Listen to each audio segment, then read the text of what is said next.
President Bola Tinubu has taken a decisive step to reinforce public trust in Nigeria's justice system by ordering a comprehensive review of the recently approved federal pardon list.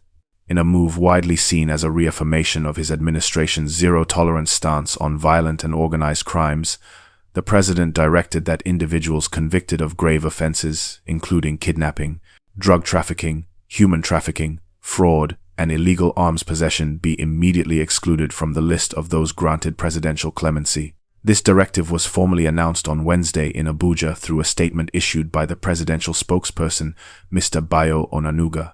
According to him, the president's decision followed thorough consultations with the Council of State and careful consideration of widespread public opinion, which had expressed deep concern over the inclusion of certain controversial names in the initial pardon list. One of the most prominent reversals in the revised decision involves Mrs. Maryam Sanda, who was convicted in 2020 for the murder of her husband, Bilyaminu Bello.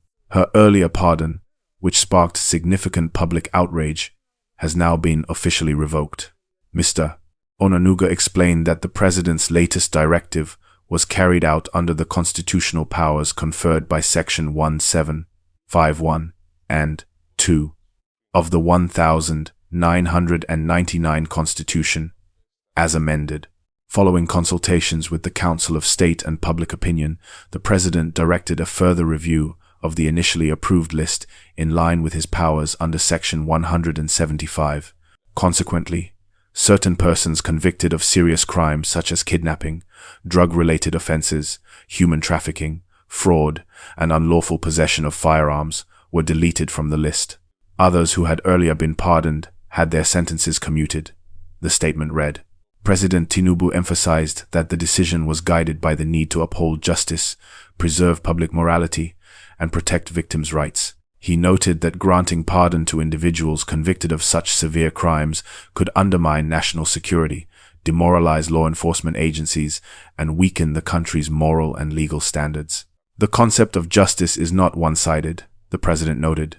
It must serve the interests of the accused, the victim, and the state. This three-way balance guided the review process to ensure that mercy does not become a tool for impunity. In addition, the president highlighted that the review was essential for maintaining Nigeria's commitment to its bilateral and international obligations, especially in areas related to drug control, anti-trafficking initiatives, and global law enforcement cooperation. By refining the pardon process, he said, the administration seeks to align Nigeria's justice policies with international best practices while restoring confidence in the rule of law. Mr. Onanuga further disclosed that the newly approved list of eligible beneficiaries has already been forwarded to the Nigerian Correctional Service, NCOS, for immediate implementation in accordance with the duly signed instruments of release. As part of broader institutional reforms, President Tinubu also ordered the relocation of the Secretariat of the Presidential Advisory Committee on Prerogative of Mercy from the Ministry of Special Duties to the Federal Ministry of Justice. This change, he explained, will ensure that the pardon process is better supervised, legally sound, and guided by consistent judicial principles.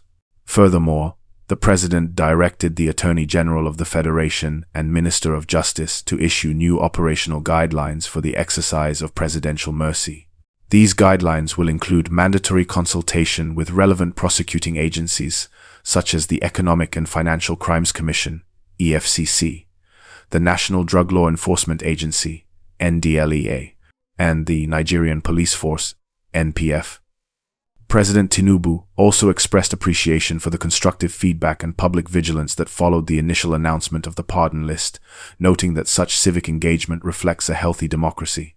He reassured Nigerians that his administration remains steadfast in pursuing comprehensive judicial reforms that will strengthen justice delivery, enhance transparency, and ensure fairness for all citizens.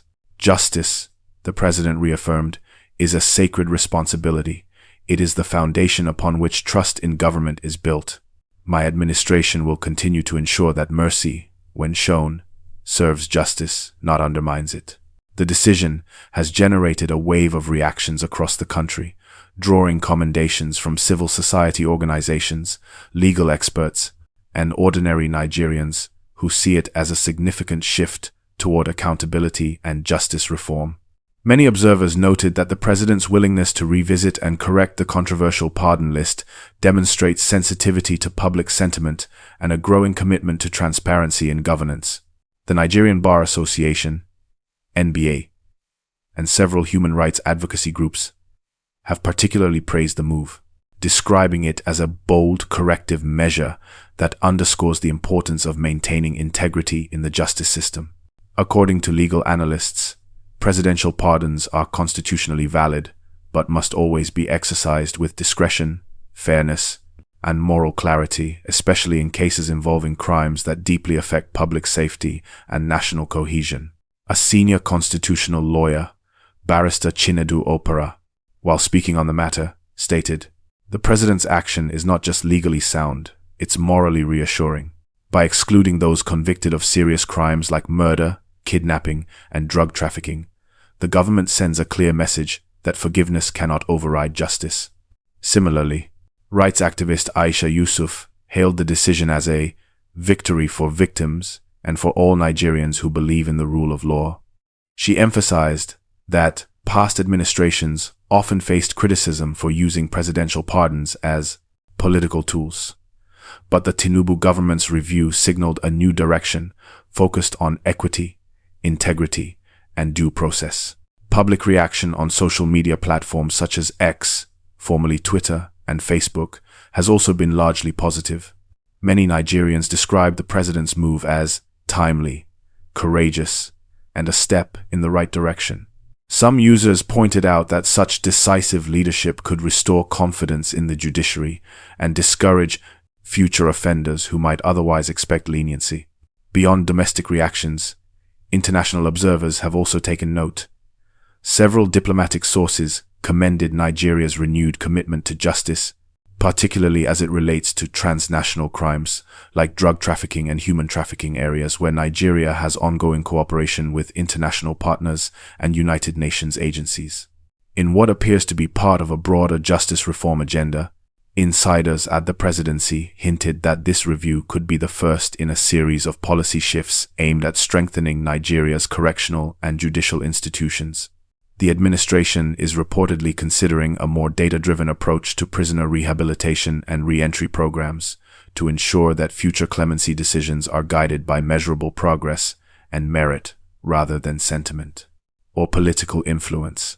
Analysts believe that President Tinubu's latest directive reinforces his broader governance philosophy, one anchored on discipline, accountability, and institutional respect. By upholding constitutional principles while responding to public concerns, the president has demonstrated that leadership must balance compassion with responsibility. The message, according to many political commentators, is clear. Nigeria's justice system is not a place for impunity, and mercy will never serve as a shield for those who deliberately endanger the lives of others. As the Nigerian Correctional Service begins implementing the reviewed pardon list, attention will now turn to the Attorney General's forthcoming guidelines. These new rules are expected to set a precedent for how future presidential clemency exercises will be conducted, ensuring that national security, victims' rights, and public trust remain at the core of every decision.